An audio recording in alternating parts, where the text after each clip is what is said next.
Você saiu de Netuno. Mais 5 anos de viagem. 15 anos no espaço desde que saiu da Terra. E agora está se aproximando do lugar mais distante que qualquer missão humana já alcançou. Um mundo que foi planeta por 76 anos. Que foi rebaixado numa votação de astronomistas. Que ficou o mundo mais decepcionante do Sistema Solar na imaginação popular. Até que uma sonda passou por ele em 2015. E revelou montanhas de gelo mais altas que os Alpes. E um coração. Literalmente um coração visível do espaço. Episódio 10. O último episódio da primeira saga. Sobreviver no espaço percorreu o Sistema Solar inteiro, do vácuo ao espaço aberto até o limite do Sistema Solar conhecido. E o encerramento é Plutão. O planeta rebaixado que se vingou de quem duvidou dele com as imagens mais bonitas de toda a exploração espacial. Hoje a gente vai descobrir como seria viver nesse mundo gelado e estranho. E ao final desse episódio, a gente anuncia a Saga 2. Porque o Sistema Solar é apenas o quintal. O universo começa agora. Por que Plutão foi rebaixado em 2006? E por que essa decisão ainda divide a comunidade científica em 2026? O que a New Horizons encontrou em 2015, que transformou Plutão de bola de gelo entediante no mundo geológico mais complexo do Sistema Solar externo? O que o James Webb confirmou em 2022 e 2023, que deixou cientistas surpresos sobre a atmosfera de Plutão? E como seria viver em Plutão, no mundo onde a atmosfera inteira congela e cai como neve a cada 2 séculos? Guarda essas perguntas. A gente vai respondendo cada uma. Primeiro, a chegada. 15 anos de viagem. A comunicação com a Terra leva 6 horas em cada sentido. 12 horas para uma pergunta ter resposta. O Sol, daqui, é apenas uma estrela muito brilhante. A mais brilhante no céu, mas sem tamanho aparente discernível. Não aquece. A temperatura externa é menos 230 graus Celsius. Plutão está a 5,9 bilhões de quilômetros do Sol. Para ter uma dimensão, a luz que sai do Sol agora chegará em Plutão daqui a 5 horas e 30 minutos.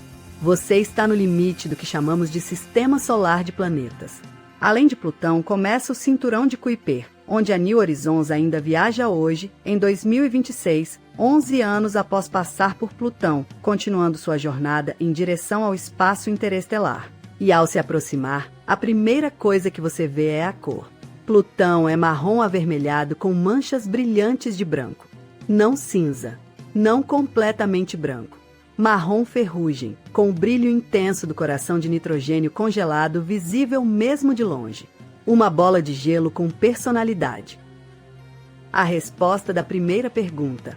Por que Plutão foi rebaixado e por que ainda divide a ciência? Em 24 de agosto de 2006, a União Astronômica Internacional votou uma nova definição de planeta. Para ser planeta, um corpo celeste precisa satisfazer 3 critérios: orbitar o Sol, ter massa suficiente para assumir forma esférica e ter limpado sua vizinhança orbital de outros corpos. Plutão falha no 3º critério. Divide a órbita com milhares de outros objetos do Cinturão de Kuiper. Pelo novo critério, Plutão é um planeta não. A votação teve 424 votos favoráveis ao rebaixamento de 2.500 astrônomos presentes na conferência em Praga. Menos de 19% dos membros da organização participou do voto. Alan Stern, o principal cientista da missão New Horizons, chamou a definição de falha e incompleta. Seus argumentos: pela mesma definição, a Terra, Marte, Júpiter e Netuno não limparam completamente suas vizinhanças orbitais. E há uma ironia perturbadora. A definição foi criada por astrônomos que nunca tinham visto Plutão de perto. O rebaixamento aconteceu em agosto de 2006. A New Horizons foi lançada em janeiro de 2006. Quando a comunidade astronômica votou para rebaixar Plutão, a missão já estava a caminho. Em 2015, quando a New Horizons revelou as montanhas, o coração e a complexidade geológica de Plutão, Alan Stern disse publicamente: se a votação fosse hoje, com o que sabemos agora, seria diferente. O rebaixamento foi baseado em ignorância, não proposital. Simplesmente não sabíamos o que Plutão era, e votamos para diminuí-lo antes de conhecê-lo. É uma lição sobre julgamentos antecipados que vai além da astronomia. E qualquer planeta na órbita de Plutão seria classificado como planeta não porque a região tem muitos objetos. A definição pune Plutão por sua localização, não por sua natureza. Em 2025, 20 anos após o rebaixamento, a discussão continua. Nenhuma revisão oficial foi aprovada. E em 2026, Plutão ainda é planeta não oficialmente. Mas com tudo que a New Horizons revelou, a ideia de que Plutão é um objeto insignificante morreu completamente. Rebaixado por 19% dos astrônomos da organização, defendido pelos outros 81%, a decisão mais polêmica da astronomia moderna. Segunda resposta: o que a New Horizons encontrou. Como Plutão se transformou no mundo mais surpreendente do Sistema Solar externo. Em 14 de julho de 2015, após 9 anos e meio de viagem, a sonda New Horizons passou a 12.500 km da superfície de Plutão em sua aproximação máxima.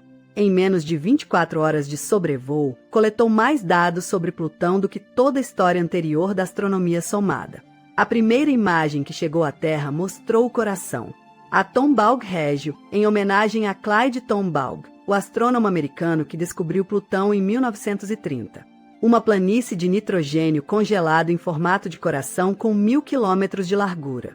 A maior geleira conhecida no Sistema Solar. Absolutamente branca e brilhante, livre de crateras, indicando que é geologicamente jovem, com menos 100 milhões de anos. Num planeta que tem 4 bilhões e meio de anos, isso é recente. Algo está renovando ativamente a superfície do coração de Plutão. O lado esquerdo do coração, chamado de planície Sputnik, é tão massivo que alterou a orientação do eixo de rotação de Plutão. A massa adicional do gelo de nitrogênio acumulado nessa região causou o que os geólogos chamam de desvio polar verdadeiro, fazendo Plutão girar levemente para que essa região fique alinhada com a Lua Caronte. O coração de Plutão literalmente inclinou o planeta. Pensa nisso por um segundo. Uma geleira de gelo de nitrogênio é tão massiva que altera a rotação do planeta inteiro para se alinhar com a Lua. A gravidade do coração de Plutão domina a física do sistema Plutão-Caronte. Não é metáfora. O coração de Plutão tem poder gravitacional suficiente para mover o mundo. E além do coração, os vulcões de gelo. A New Horizons fotografou estruturas chamadas Uri Mons e Picard Mons, que parecem criovulcões, montanhas de gelo com depressões no topo similares às caldeiras vulcânicas terrestres. Se forem criovulcões ativos, expelem misturas de água, nitrogênio e metano liquefeitos em vez de lava. Vulcões de gelo em atividade a menos 230 graus. E em 2022, cientistas da Universidade do Arizona confirmaram que as estruturas são consistentes com criovulcanismo recente, provavelmente nos últimos milhões de anos. Plutão está vivo geologicamente.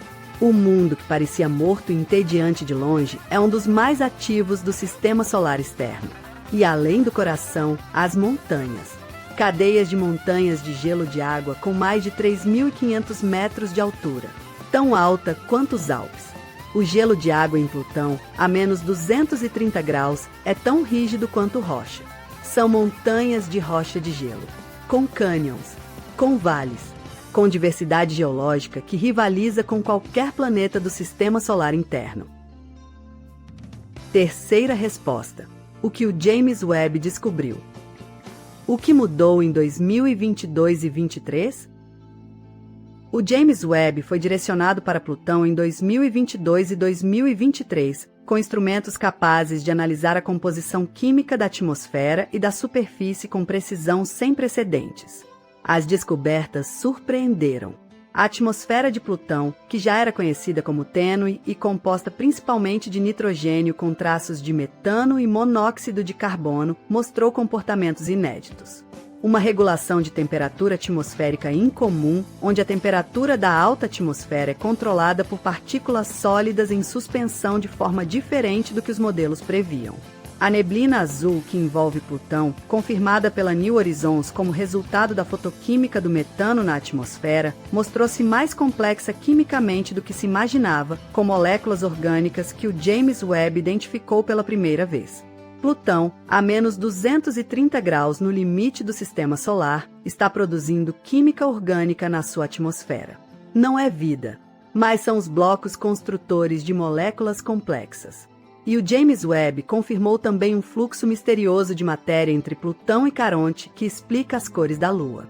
Caronte tem uma região polar escura chamada Mordor Mácula, uma mancha negra e avermelhada no Polo Norte que as imagens da New Horizons revelaram, mas não explicaram completamente. O James Webb confirmou que é material orgânico transferido da atmosfera de Plutão para Caronte pela gravidade.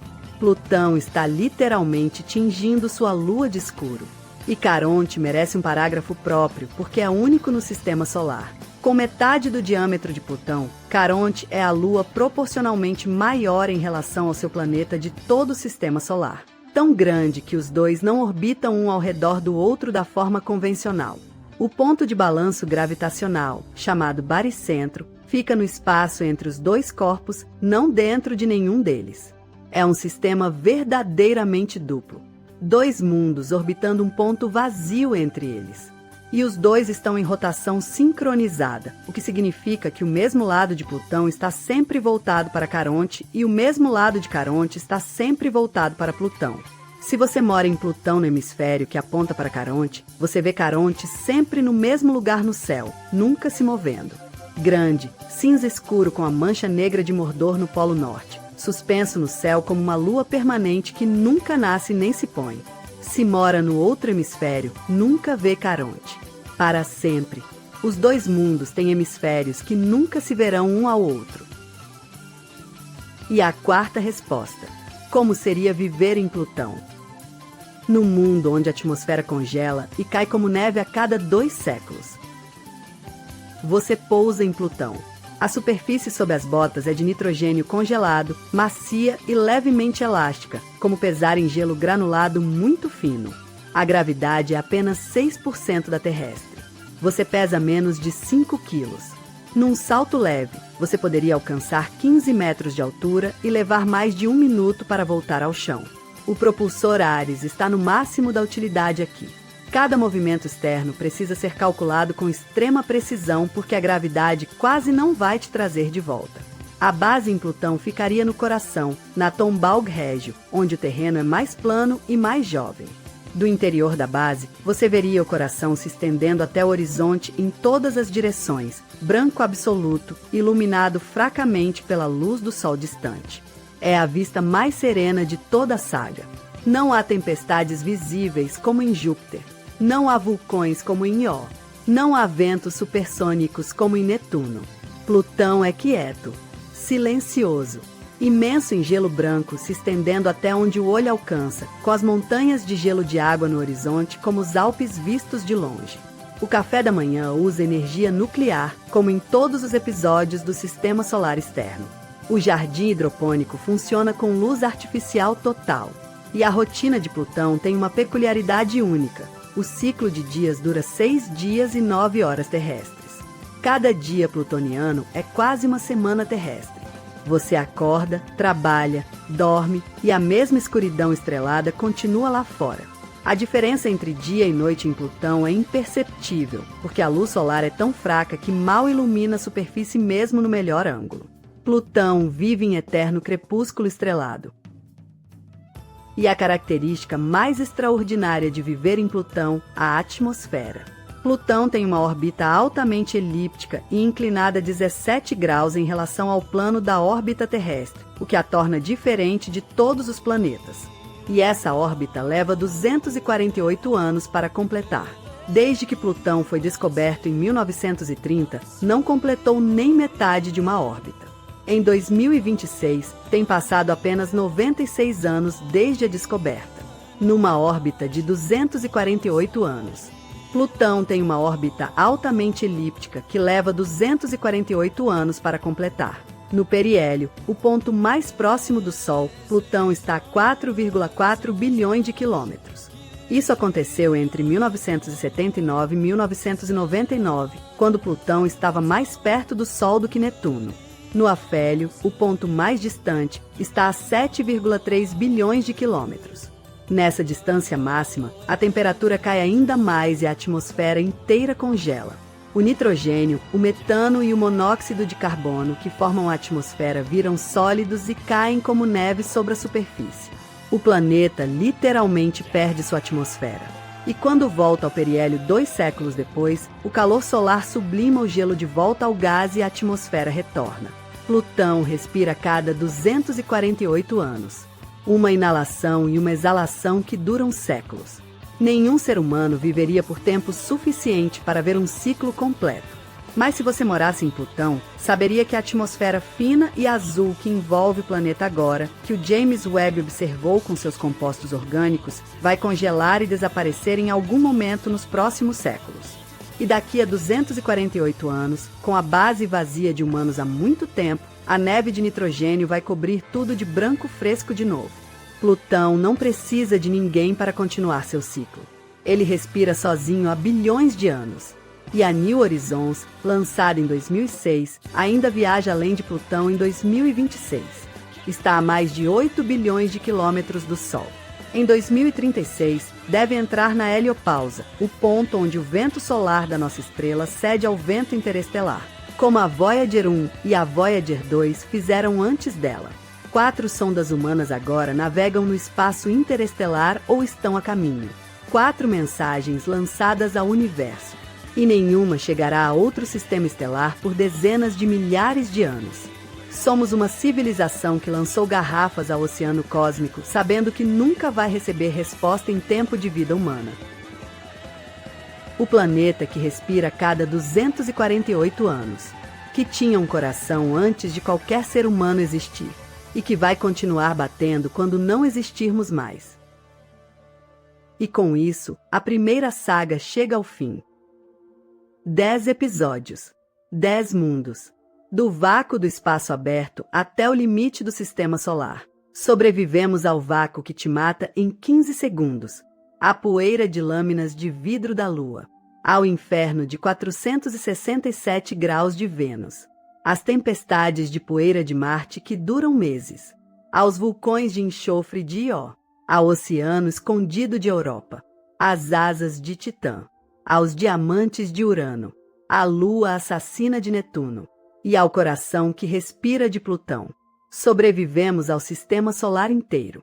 Aprendemos que o vácuo não explode, ele apaga. Que a poeira pode ser mais perigosa que a temperatura. Que você pode voar com asas num mundo além de Saturno. Que diamantes podem ser líquidos. Que um coração pode inclinar um planeta. Que a humanidade conhece menos do universo do que pensa. E que cada mundo que visitamos tem uma forma única de matar você e uma forma única de te maravilhar ao mesmo tempo. Sobrevivemos ao sistema solar inteiro. Mas o sistema solar é apenas o quintal. A Via Láctea tem 250 bilhões de estrelas. O universo tem 2 trilhões de galáxias. E o próximo destino da saga está a 4,2 anos-luz de distância. Próxima Centauri, o sistema estelar mais próximo, com um planeta na zona habitável e uma estrela que pode fritar tudo com radiação a qualquer momento. A saga 2 começa no próximo episódio e o universo nunca mais vai parecer o mesmo. E você, qual foi o episódio favorito da saga? O voo com asas em Titã, a vista de Júpiter em Ganimedes, a cidade sobre trilhos de Mercúrio ou o coração de Plutão? Me conta nos comentários. E se quiser sugerir o próximo destino da saga 2, comenta aqui, cita o seu nome na abertura. Para não perder o início da saga 2, se inscreve e ativa o sininho. O universo começa agora. Tchau!